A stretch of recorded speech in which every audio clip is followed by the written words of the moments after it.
De novo, meu nome é Alexandre Cruz, eu faço parte de um movimento muito bacana criado pelo seu Willy Horn, que é fundador da Cirela e hoje o maior filântropo do Brasil, chamado Think Tank do Bem.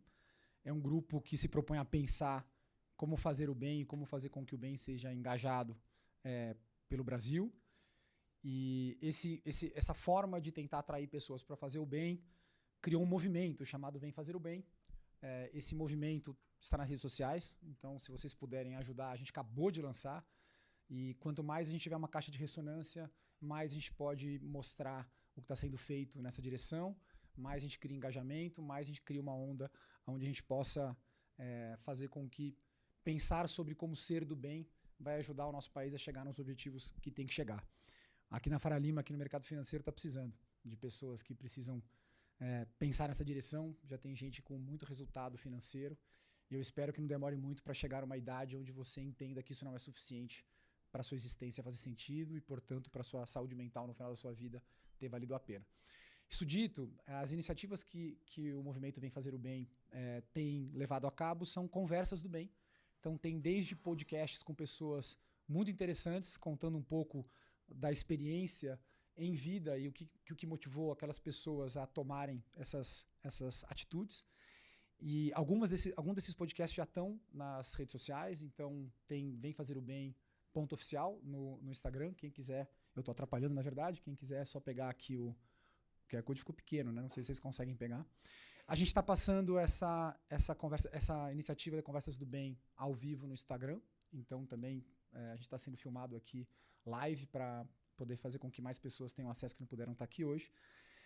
Mas dito isso, eu acho que eu queria só fazer uma introdução onde as pessoas que foram convidadas aqui, muitas delas foram convidadas por algumas pessoas membros do Think Tank. Eu convidei algumas das pessoas que estão aqui, porque achei que era importante que aquelas pessoas, no lugar que elas estão, pudessem divulgar. Então, cada uma das pessoas que estão aqui, se puderem e que estão assistindo, se puderem ter essa responsabilidade de divulgar esse movimento, eu acho que em algum momento a gente vai chegar num patamar que isso vai ter uma envergadura que a gente vai se orgulhar bastante, que vai de fato poder fazer diferença concreta. Bom, eu estou aqui na verdade só para fazer essa introdução e eu queria, na verdade, apresentar uma colega que é talvez uma das membros mais ativas do Think Tank do Bem, que é a Célia Parnes. Para quem não conhece a Célia, ela está envolvida com voluntariado e filantropia, e é uma pessoa que faz o bem bastante, já há muito tempo, acho que talvez desde que ela é mais nova. Ela é mais conhecida por ter sido secretária de Estado aqui no Estado de São Paulo, de Desenvolvimento Social, onde ali tinha mais ou menos 1,4 bi que ela geria de programas sociais, então acho que ela tem bastante experiência e lugar de fala. E ela também é secretária-geral da CONIB, né, da Confederação Nacional Israelita aqui de São Paulo. Na verdade, nacional, né? Nacional. Então, Célia, eu acho que como você que trouxe essa iniciativa, que não podia ser mais... não podia estar num momento melhor, né, em tempo de COP, em tempo da gente destruindo aí o nosso planeta, não seria nada melhor do que a gente poder trazer aqui uma conversa do bem ligado a quem criou o conceito, né, de objetivos sustentáveis. Então, Célia, se você puder vir aqui introduzir a nossa palestrante de hoje.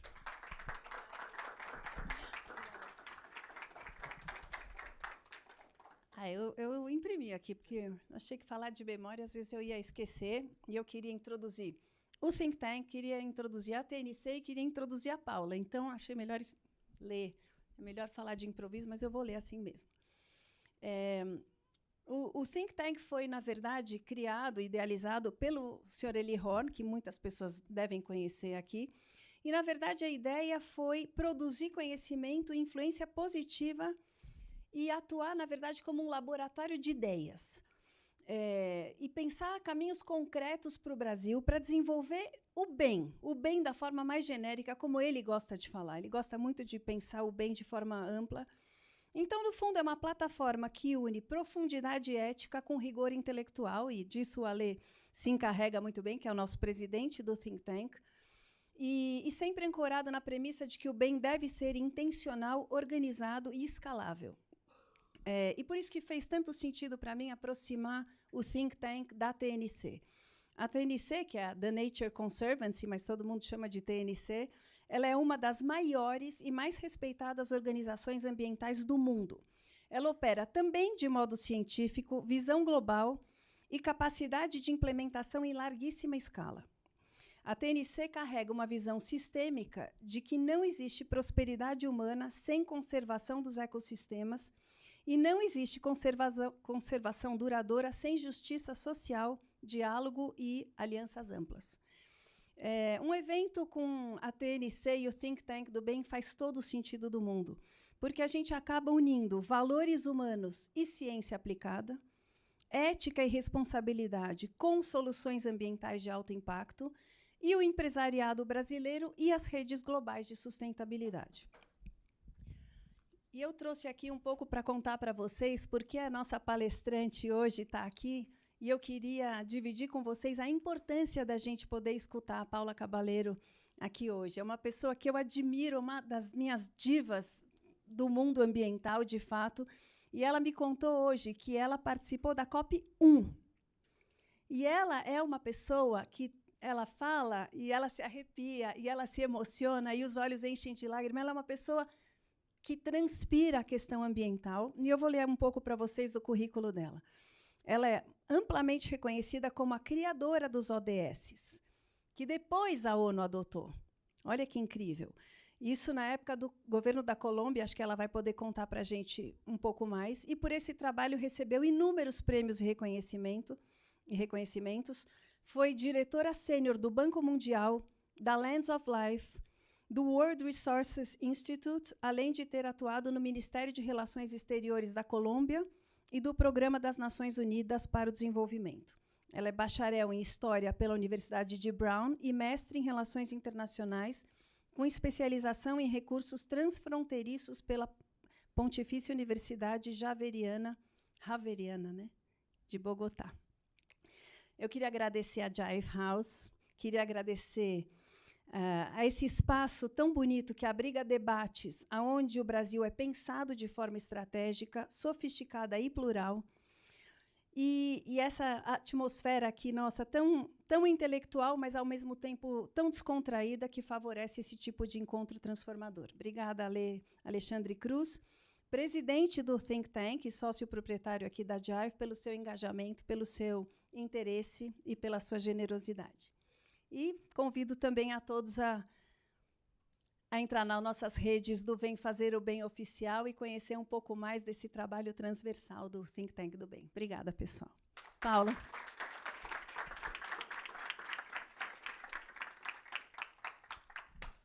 Boa tarde. É prazer estar aqui com vocês. Muitas graças pelo convite.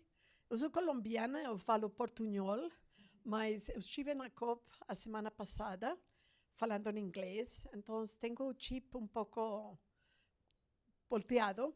Vou a falar, se está bem com todos, em inglês, mas a gente pode falar em português, ou portunhol, ou espanhol, ou inglês, tá igual. Mas eu espero que está bem se eu vou fazer apresentação em inglês. Sim? Ok.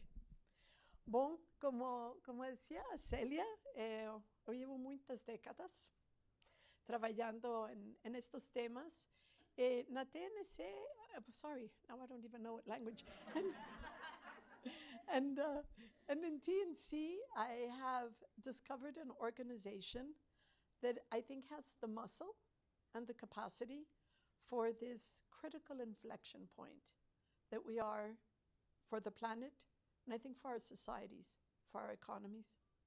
TNC works in over 80 countries, and as Celia was saying, I've worked globally for many years. But I think even if I was not Colombian, if I was not Latin American like all of us, I would still want to work in Latin America. Because I think that this is a very decisive place to be now for what we're doing. Celia said I have been around the world and worked in many different places. But even when I was at the World Bank, I feel that now at TNC, I can have more impact than even when I was a global director at the World Bank. Because TNC is all about partnerships. It's about agility. It's about radical collaboration and real innovation. And that's what I'm excited to tell you all about today. TNC is working, as I said, in over 80 countries. We work in 9 countries in Latin America, but obviously, by far, the biggest program that we have is here in Brazil. And what I would say that we combine that's very important is a really deep understanding of each locality of the territory. All our teams in Brazil are Brazilians. In Colombia, it's Colombians. So we have the network and the local understanding, but then we have this incredible muscle and expertise. Markets, finance, policy, technical assistance. And we combine that. And I think that that kind of muscle and scale is really important, as I was saying, because this is really a moment that matters. We're in a race against time. And so I wanted to talk about why Latin America matters. I mean, it matters to all of us. We're Latin Americans. But to the world, I say that to every single person on the planet, Latin America has to matter. We have 1 in 10 species is in Latin America. 1 in 3 drops of water is in Latin America. 25% of the forests of the world are in Latin America. The Amazon, but also Chaco and the Selva Maya and the temperate boreal forests of Chile. And here's the fact. 57% of the intact forests of the whole world are in Latin America. So that's what we have to remember. Not only do we have this incredible wealth, we're this amazing powerhouse, but largely our ecosystems are intact. And that is a miracle in today's world, and an opportunity, and a responsibility for all of us. Because my main message is that Latin America is an environmental powerhouse, but these are not environmental assets.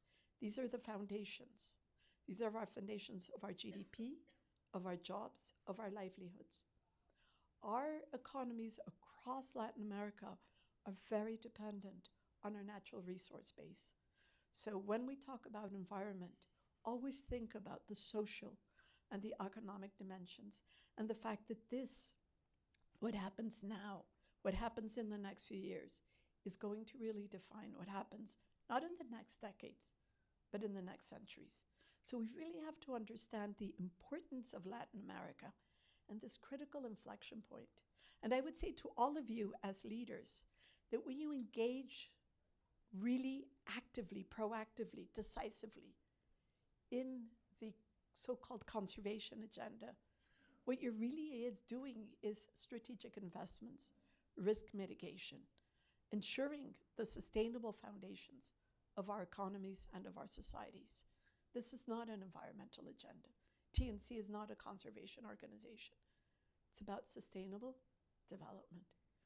Because here's the thing, that people know about the Amazon and the biodiversity and all, all of that, the jaguars, and we see all the pictures, it's all very nice. But we're also a global powerhouse for food security. Latin America exports about 25% of the world's agricultural, fisheries, and ranching.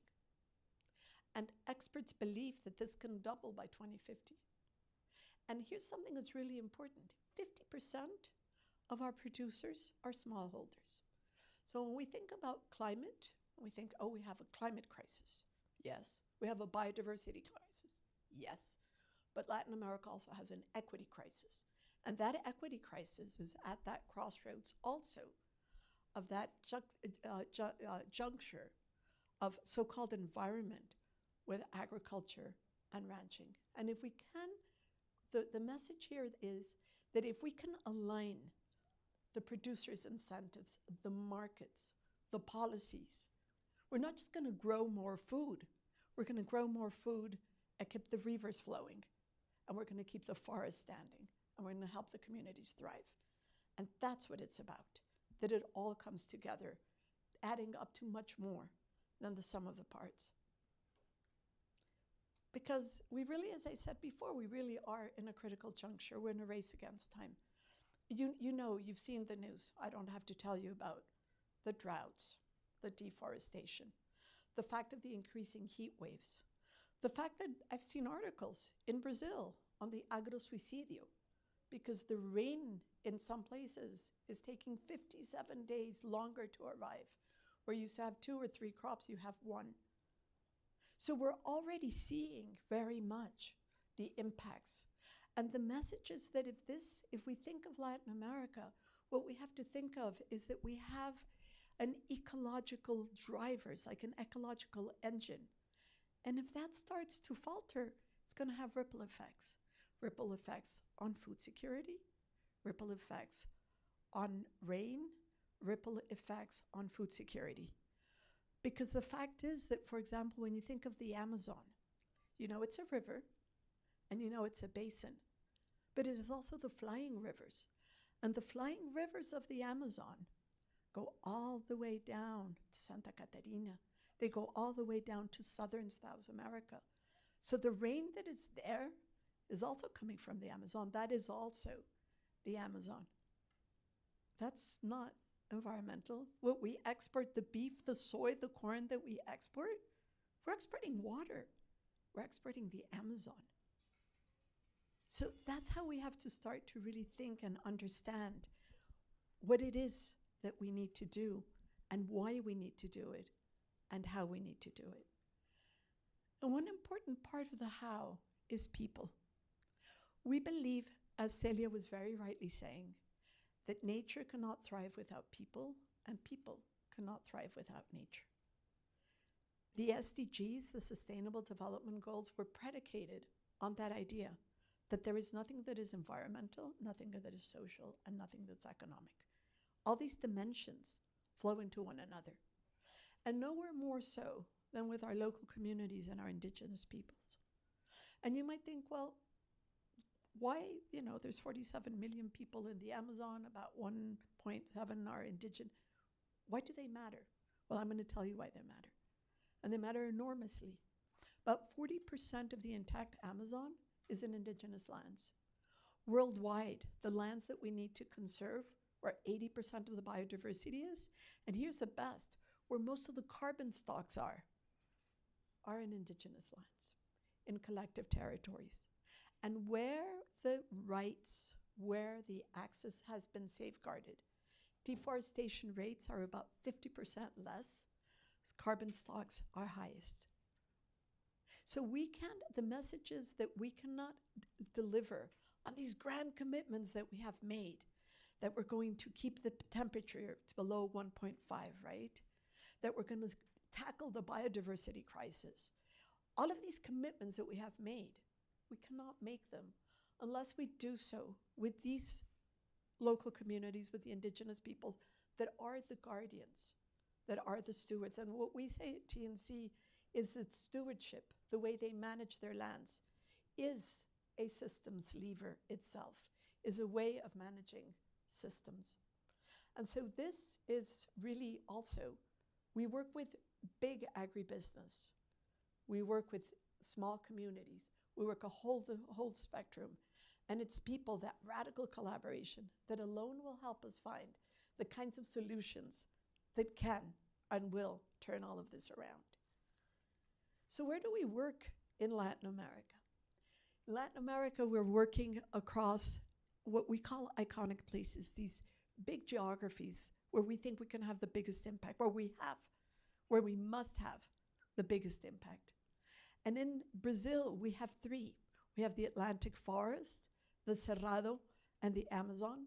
Although obviously in the Amazon, we work across the entire basin. And here's the thing about the work that we do.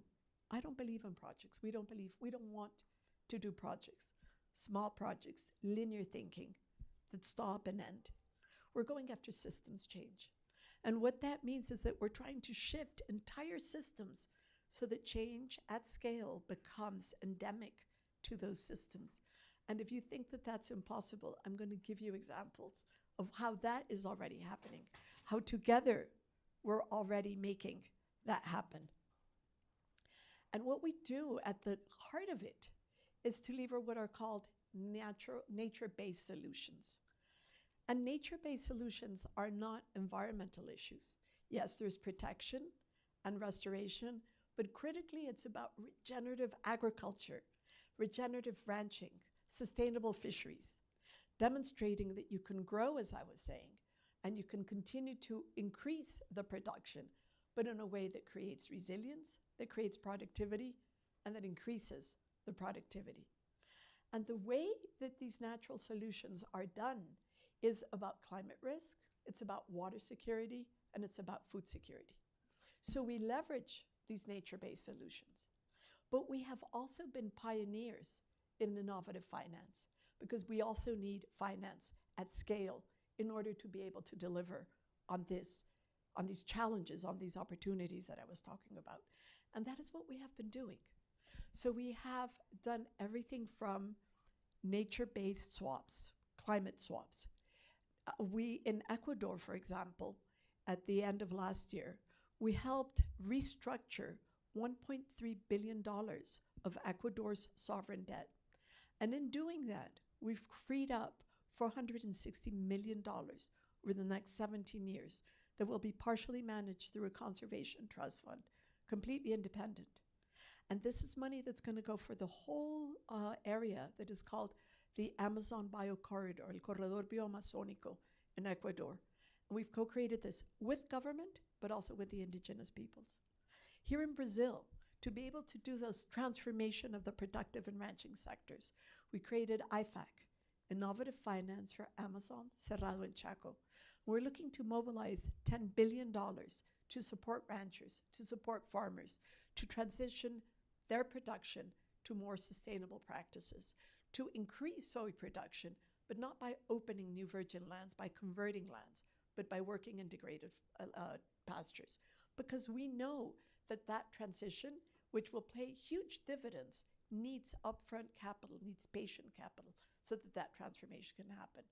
And last week, we launched, with Vox as the asset manager, a catalytic fund to help to unlock, to de-risk that capital so it can move faster.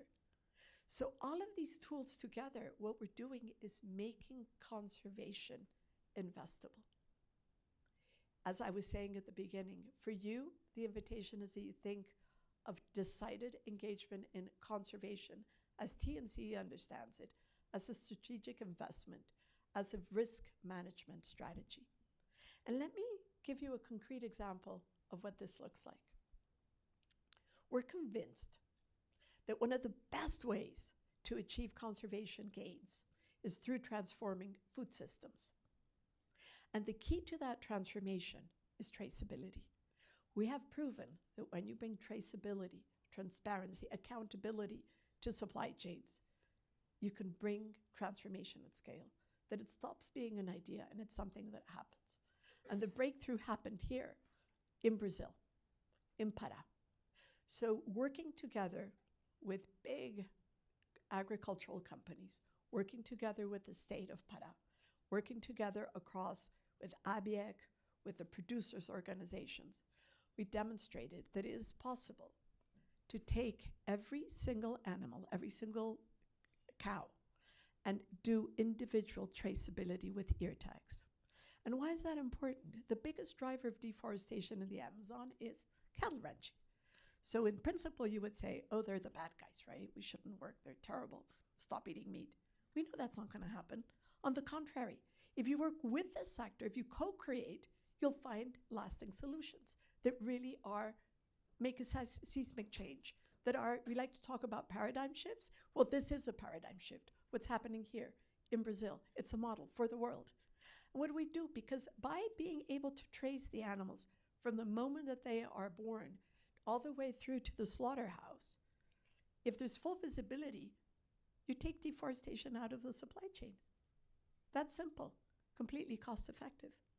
And that's what we've done. And Governor Elder Rabajo, because we've shown that the solution, working with his government, working with private sector, that this is possible, what we're doing now is he decreed that by the end of 2026, it's mandatory for every single 26 million head of cattle, think of that, individually tagged, every animal that transits through Pará. Just let that sink. It's incredible. We talk about paradigm shift. That is what a paradigm shift looks like. And now other states, other countries are looking to that and going, oh, as we would say in Spanish, sí se puede. It is possible. It is possible to change an entire sector. And that's what I mean, that we don't work with little projects. We work across entire sectors. But this is also about inclusion, because 70% of those producers are small. And so they need support. So we're providing free air tags for the beginning, access to better credit, access to technical assistance, so everybody can participate in this transformation of the entire sector. But we are very ambitious because we need to be ambitious. Remember what I said at the beginning. So we're also working with soy. So in Argentina, with the sector, with the government, we've created a platform, and you are very invited to visit the website. It's incredible.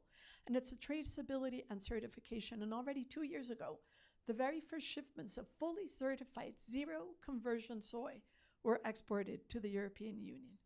And now Paraguay is interested. It's becoming regional, and we're expanding it to other value chains.